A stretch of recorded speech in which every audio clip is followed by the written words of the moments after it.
Ya, pemirsa, sebelum kita lanjutkan perbincangan, batas pendaftaran calon pimpinan KPK berakhir pada 24 Juni mendatang dan hingga saat ini ada 99 calon yang mendaftar.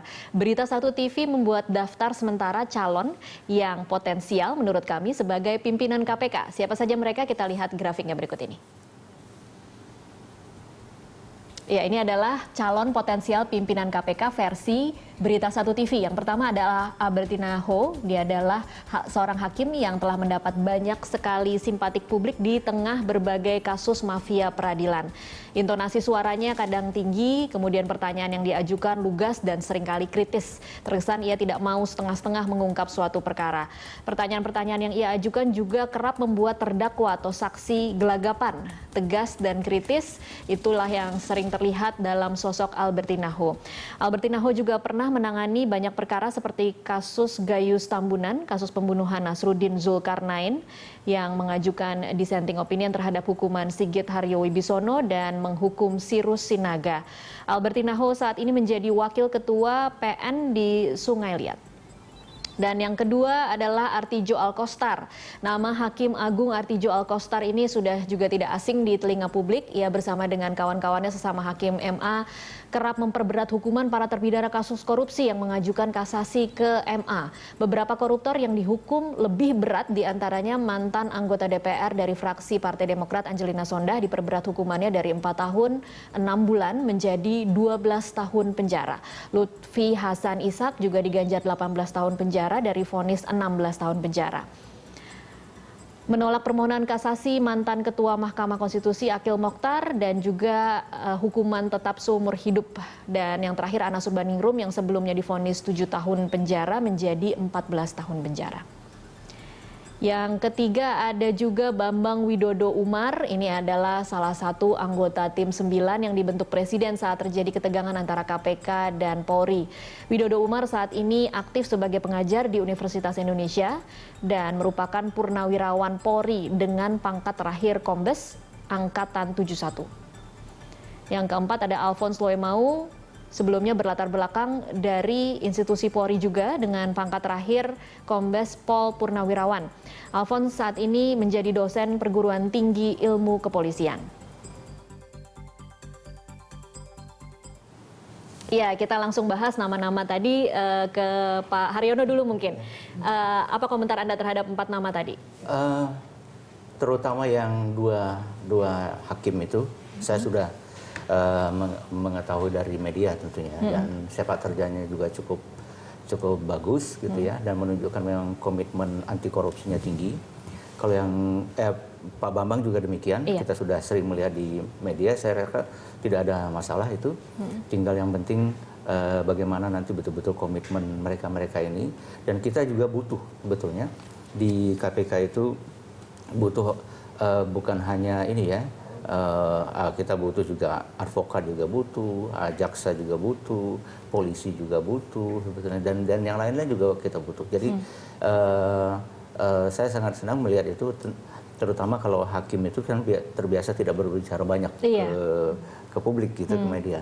Nah itu background itu cukup dibutuhkan di KPK. Di KPK, oke. Ada tidak sih Bu, salah satu dari 4 nama ini yang masuk di 99 tadi? Ada. 3 nama ada. 3 nama, oke. Saya agak lupa yang terakhir Pak Alphonse Loemau itu ya. Tapi yang pasti kita kan juga banyak menjaring masukan nama-nama dari berbagai stakeholders lah ya, dan dari masyarakat. Dan sejak awal nama Ibu Albertina Ho itu dan Pak Artijo itu udah selalu masuk. Udah selalu masuk. Dan kami juga sudah meng-approach mereka, dan mereka memang saat ini masih dalam untuk berpikir dulu. Masih dalam taraf berpikir? Mereka sebenarnya interest, cuman memang ada beberapa yang saya istiqoroh dulu ya. Gitu. Karena itu tadi bahwa tugas ini adalah bukan tugas yang ringan ya. Jadi sekali memang kita sudah mau komit untuk menjalankan ini, ya memang harus full komitmen di situ.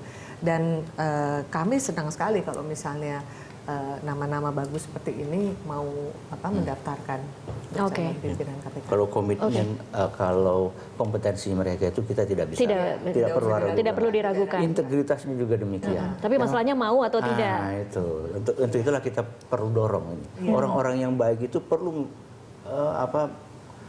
ikut berserta bersama-sama. Ini kan Indonesia memanggil, bukan Bu Destri yang memanggil, Indonesia yang memanggil mereka. Oke, baik.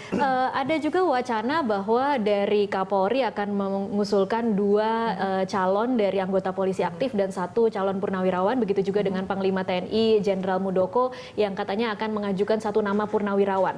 Posisi Pansel terhadap anggota dari institusi lembaga penegak hukum masuk sebagai calon anggota pimpinan KPK seperti apa? Buat kami sih nggak ada masalah karena siapapun dia, asalkan dia warga negara Indonesia, mereka punya hak untuk mencalonkan diri sebagai pimpinan KPK.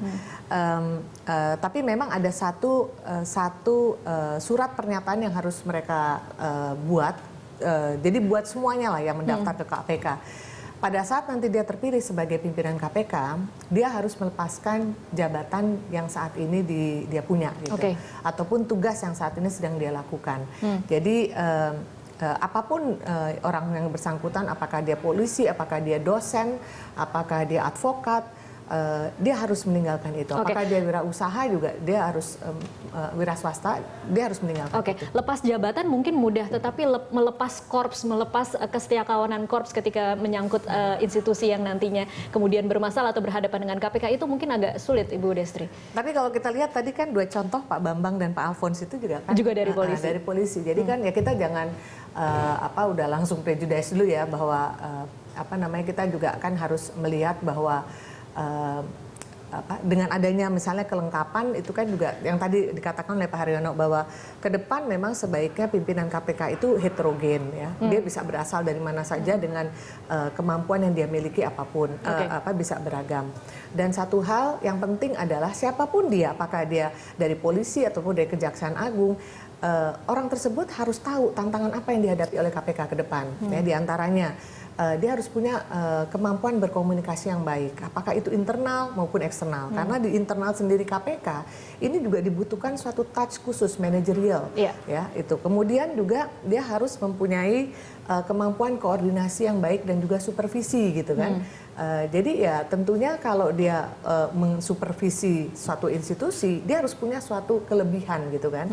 Nah ini yang kita harapkan. Kita bisa dapatkan dari calon-calon yang cukup senior gitu. Sebelum kita break, Pak Haryono, apa sih untung ruginya kalau berasal dari kepolisian atau dari TNI? Kalau menurut saya sih bukan diusulkan ya, karena dia tidak boleh diusulkan. Nggak bisa, dia harus mendaftarkan sendiri. Tapi mungkin beliau-beliau itu karena keinginannya untuk betul-betul memperkuat KPK, dia menurut dia ini loh calon-calon yang terbaik yang ada di kami. Nah itu nggak apa-apa, silakan saja. Tapi orangnya harus mendaftar sendiri, begitu. Sendiri, betul-betul. Makanya dia harus lepas dari korpsnya itu.